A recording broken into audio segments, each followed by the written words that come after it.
ପିଲାମାନେ ଆସ ଆମେ ଗୋଟିଏ ଗପ ଶୁଣିବା। ସେ ଗପଟିର ନାଁ ହେଉଛି ଆସ ବୁଲିଯିବା ମାମୁଁ ଘର। ଭିଡ଼ିଓଟିକୁ ଦେଖିବା ପୂର୍ବରୁ କିଛି ସୂଚନା। ପାଠ ପଢ଼ିବା ସମୟରେ ପିଲାମାନଙ୍କ ପାଖରେ ବସନ୍ତୁ, ପିଲାଙ୍କୁ ଭିଡ଼ିଓ ଦେଖାନ୍ତୁ ଏବଂ ଭିଡ଼ିଓ ଦେଖି ସାରିବା ପରେ ଦିଆଯାଇଥିବା ପ୍ରଶ୍ନଗୁଡ଼ିକ ପିଲାମାନଙ୍କ ସହ ଆଲୋଚନା କରନ୍ତୁ। ଏହି ଗପଟିର ଲେଖକ ଏବଂ ଭିଡ଼ିଓ ପ୍ରସ୍ତୁତ କରିଛନ୍ତି ଅଜୟ କୁମାର ନାୟକ। ଭିଡ଼ିଓରେ କଣ୍ଠ ଦେଇଛନ୍ତି ଅଙ୍କିତା କବି। ଶିକ୍ଷଣ ଫଳାଫଳ। ଓଡ଼ିଆ ବର୍ଣ୍ଣମାଳାର ଅକ୍ଷରର ଆକୃତି ଓ ଧ୍ୱନିକୁ ଚିହ୍ନିବେ ଓ ଲେଖିବେ।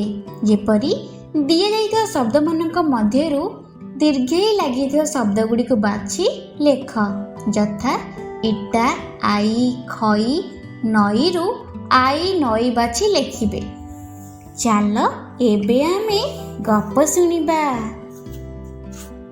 ମୋ ନାଁ ଇତି। ନଈ ସେ ପାଖରେ ମୋ ଆଈର ଘର। ସେଠାରେ ଅଜା, ଆଈ, ମାମୁଁ ଓ ମାଇଁ ରୁହନ୍ତି। ମୁଁ ଯେତେବେଳେ ମାମୁଁ ଘରକୁ ଯାଏ ଆଈ ମୋ ପାଇଁ ଖଇ ତିଆରି କରେ। ମୋ ମାମୁଁ ଘରେ ଗୋଟିଏ ଗାଈ ଅଛି। ଅଜା ସେଇ ଗାଈକୁ ନଡ଼ା, ଘାସ, କୁଣ୍ଡା, ତୋରାଣି ଖାଇବାକୁ ଦିଅନ୍ତି। ସବୁଦିନ ସକାଳୁ ଅଜା କ୍ଷୀର ନେଇ ଗାଁ ଗାଁ ବୁଲି ବିକିଥାନ୍ତି। ମୋ ମାମୁଁ ଜଣେ ଇଞ୍ଜିନିୟର। ସେ ସହରରେ ବଡ଼ ବଡ଼ ଘର ତିଆରି କରନ୍ତି।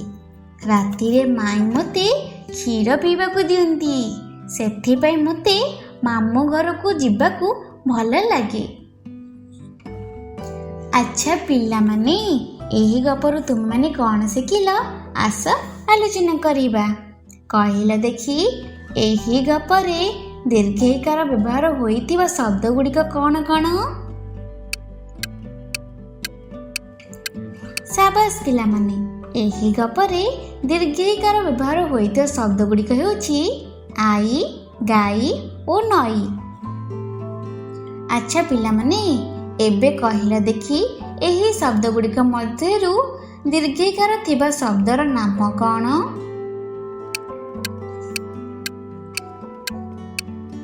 ବହୁତ ବଢ଼ିଆ ପିଲାମାନେ, ଏହି ଶବ୍ଦମାନଙ୍କ ମଧ୍ୟରୁ ଦୀର୍ଘଇକାର ଥିବା ଶବ୍ଦଟି ହେଉଛି ନଈ। ପିଲାମାନେ, ଦିଆଯାଇଥିବା ଶବ୍ଦ ମଧ୍ୟରୁ ଠିକ୍ ଶବ୍ଦକୁ ଗୋଲ ବୁଲାଅ। ଏବେ ତୁମ ପାଇଁ କିଛି କାମ।